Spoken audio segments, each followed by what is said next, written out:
अतीक अहमद की life crime से भरी थी।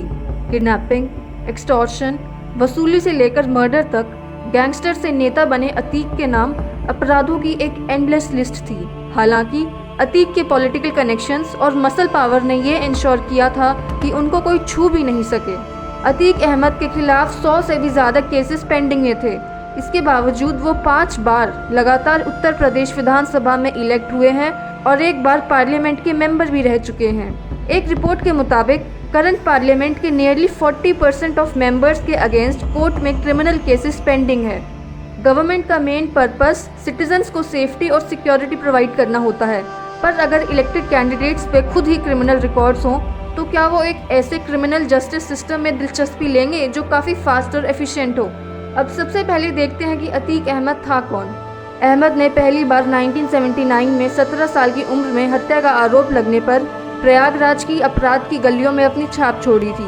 1983 में उनके खिलाफ पहली एफआईआर दर्ज की गई थी और यह उनकी क्राइम की दुनिया में फॉर्मल एंट्री थी। अहमद मेनली अपने पॉलिटिकल कनेक्शंस की वजह से लॉ एनफोर्समेंट अथॉरिटीज से दूर रहे। उन्होंने पहली बार 1989 में इलाहाबाद वेस्ट सीट से विधानसभा चुनाव लड़ा और जीते भी थे। बीच बीच में 2 बार पार्टीज को बदलते हुए उन्होंने लगातार 5 बार एमएलए इलेक्शंस जीते।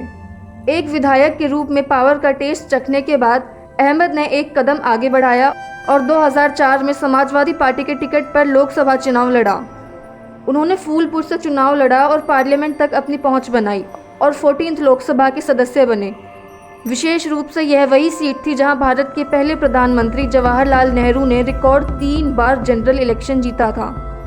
इस टाइम तक अहमद ने काफ़ी क्रिमिनल रिकॉर्ड जमा कर लिए थे, लेकिन ये बीएसपी एमएलए राजू पाल की हत्या थी जो अतीक अहमद के डाउनफॉल और उसके मर्डर का फाइनली कारण बनी, जिसे प्राइम टीवी पर लाइव पूरी दुनिया ने देखा था।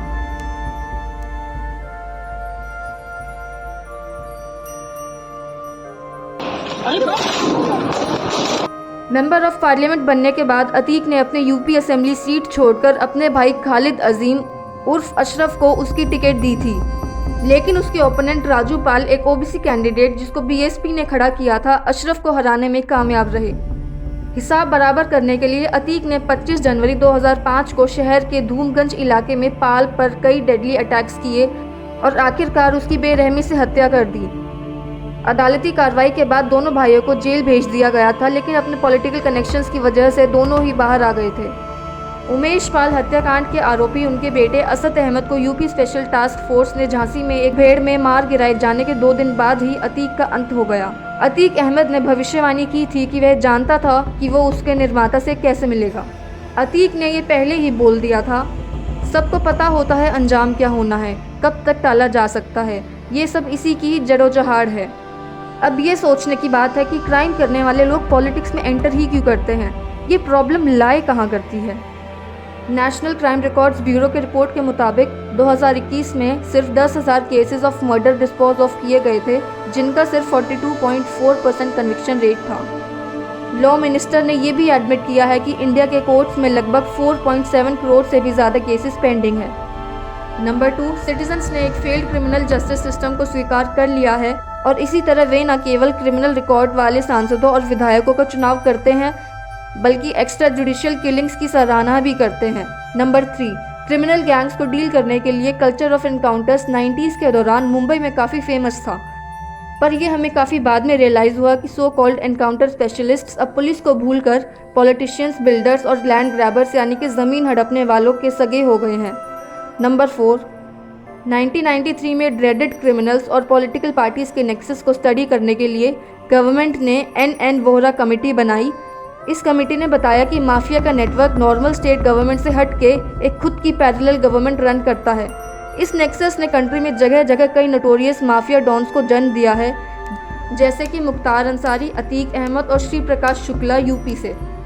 क्राइम और पॉलिटिक्स जो एकदम सख्त तरीके से एक दूसरे के साथ जुड़े हुए हैं, जिसने अतीक अहमद जैसे गैंगस्टर्स को जन्म दिया है, तो अब इस नेक्सस को तोड़ा कैसे जाए, इसका सॉल्यूशन क्या है। नंबर 1, सबसे पहले तो माफियाओं का पॉलिटिकल प्रोटेक्शन बंद कर देना चाहिए। नंबर 2, माफियाओं के इकोनॉमिक एम्पायर को बिल्कुल डिमोलिश कर देना चाहिए, जिससे कि उनको कहीं से भी फंडिंग ना मिले। नंबर 3, डॉन को कानून के प्रति अकाउंटेबल होना चाहिए। नंबर 4, इस नेक्सस में शामिल पुलिस अधिकारियों और ब्यूरोक्रेट्स के पंख काट देने चाहिए।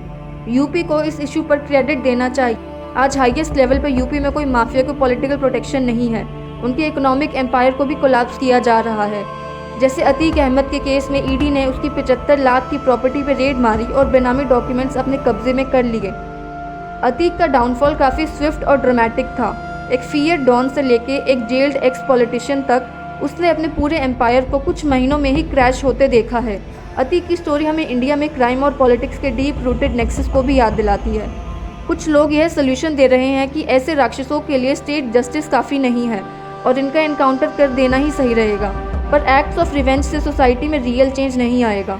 इसका सिर्फ एक ही परमानेंट सोल्यूशन है और वो ये है कि हमारी स्टेट मशीनरी और जुडिशरी को बेहद स्ट्रॉन्ग कर दिया जाए ताकि वो जस्टिस डिलीवर करने में और ज़्यादा केपेबल हो जाए। आपका इस टॉपिक पर क्या कहना है? कमेंट कर ज़रूर बताएं।